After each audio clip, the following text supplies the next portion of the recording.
Kumot umalis na yung mga kuya ko. Kaya ganito muna ako. Samantalang nandito sila. Hindi mo nga ako sinasaktan. Sinabi ko na sa'yo, pag maitang ulo ko, huwag mo na ako pinapatulan. Paano akong lalabas ngayon ito? Sorry na.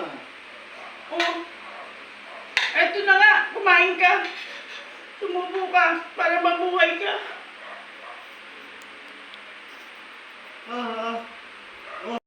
Oh, sige, sorry na. Hindi ko na ulitin. Papa, huwag na tayo kasi nag-aaway. Oo, huwag na tayong pumatol sa isa't isa. Baguhin na natin. Inaaway ko Sorry pa. na. O sige, Papa, kumain ka na. Huwag mo na kasi yung pinapatulan. Sige, masakit eh. Pinapatulan mo ko kasi. Singing, mamam, Ano bang mamam?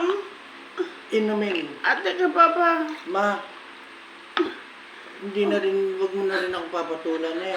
Sakit eh, hindi ako makalagok. Dahan-dahan ka pa. Huwag na tayong magpapatulan sa isa't isa na eh. Oo pa. Ma, Tara na pa. tutulog na ako na eh. Masakit eh. Alalay na eh. Ouch.